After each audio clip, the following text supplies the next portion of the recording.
City news కి స్వాగతం. తెలంగాణ సంస్కృతి సాంప్రదాయాలకు ప్రతీకగా నిలిచేది బతుకమ్మ పండుగ. తెలంగాణ ఆడపడుచులంతా సంబరంగా జరుపుకునే వేడుక బంధాలను అనుబంధాలను గుర్తు చేస్తూ ప్రకృతిని ఆరాధిస్తే తెలంగాణ సాంస్కృతిక వారసత్వాన్ని ప్రపంచానికి చాటి చెప్పే పండుగ బతుకమ్మ పండుగ. ఈ అట్ల బతుకమ్మ పండుగను ఆదివారం ఇల్లందు మున్సిపాలిటీలోని 17-18 వార్డులలో మహిళలు యువత బతుకమ్మ పండుగను ఘనంగా నిర్వహించుకున్నారు.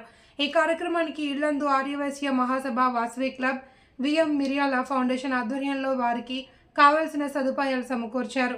ఈ కార్యక్రమంలో ఆర్యవైశ్య మహాసభ పట్టణ మండల అధ్యక్షుడు ప్రొద్దుటూరి నాగేశ్వరరావు, అర్వపల్లి రాధాకృష్ణ, విఎం ఫౌండేషన్ సభ్యులు, వార్డు మహిళలు అర్వపల్లి విజయలక్ష్మి, పుల్లూరు జ్యోతి, నరేంద్రల మానస, ప్రొద్దుటూరి మణి, అనంతుల శ్రీదేవి, గౌరీశెట్టి నందిని, ఎలుగూరి నాగమణి తదితరులు పాల్గొన్నారు.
జోన్ మారుతారు కదా.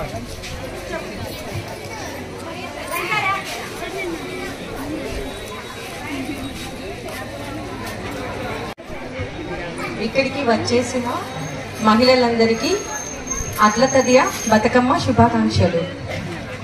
ఈ మిర్యాల ఫౌండేషన్ వాళ్ళు, ఆర్యవైశ్య మహాసభ వాళ్ళు, వాసవి క్లబ్ వాళ్ళు గత చాలా సంవత్సరాల నుంచి ఈ బతుకమ్మ సంబరాలు అనేది జరుపుకుంటున్నాము. ఈ రోజు వచ్చేసి 5వ రోజు అట్ల తదియ బతుకమ్మ. ఈ బతుకమ్మ అనేది అందరము ఆడపడుచులము ఇలా జరుపుకోవడం అనేది మాకు చాలా సంతోషంగా ఉంది. ఈ బతుకమ్మ అనేది దేవుడికి పువ్వులతో పూజ చేస్తాము, కానీ ఈ బతుకమ్మ అనేది పువ్వులకే పూజ చేయడము ఈ బతుకమ్మ స్పెషల్ అన్నమాట. 9 రోజుల పండుగ. 3వ రోజు ముద్ద, 2వ రోజు రొట్టె, 1వ రోజు ప్రసాదం గారెలు, 5వ రోజు అట్లు, 6వ రోజు అర్రము, 7వ రోజు ఎల్లిక పండు, 8వ రోజు ఎన్న ముద్ద, 9వ రోజు 9 సద్దులు. నిలుస్తుంది ఈ బతుకమ్మ పండుగ. ఈ బతుకమ్మ పండుగకి అందరూ చాలా, మన కుటుంబీకులు, మన ఆడపడుచులు చాలా సంతోషంగా జరుపుకునే అతిపెద్ద పండుగ. ఏ పండుగ ఉన్నా కానీ ఈ 9 రోజులు జరుపుకునే అతిపెద్ద పండుగ ఎక్కడ మనం చూడం. ఈ అన్ని పూలతోటి మన ఆడపడుచులందరూ కూడా ఎంతో సంతోషంగా అన్ని రకాల ఎప్పుడెప్పుడు వస్తుందా, ఎప్పుడెప్పుడు తయారైదాం, ఎప్పుడెప్పుడు సంతోషంగా ఆడుకుందామా అని చాలా ముచ్చటగా ఎదురు చూస్తాం అన్నమాట. ఇలాంటి పండుగలు, ఇలాంటి మీరిచ్చే ప్రోత్సాహాలు మాకు ఎప్పుడు ఇలాగే ఉండాలి అని కోరుకుంటూ సెలవు తీసుకుంటాం.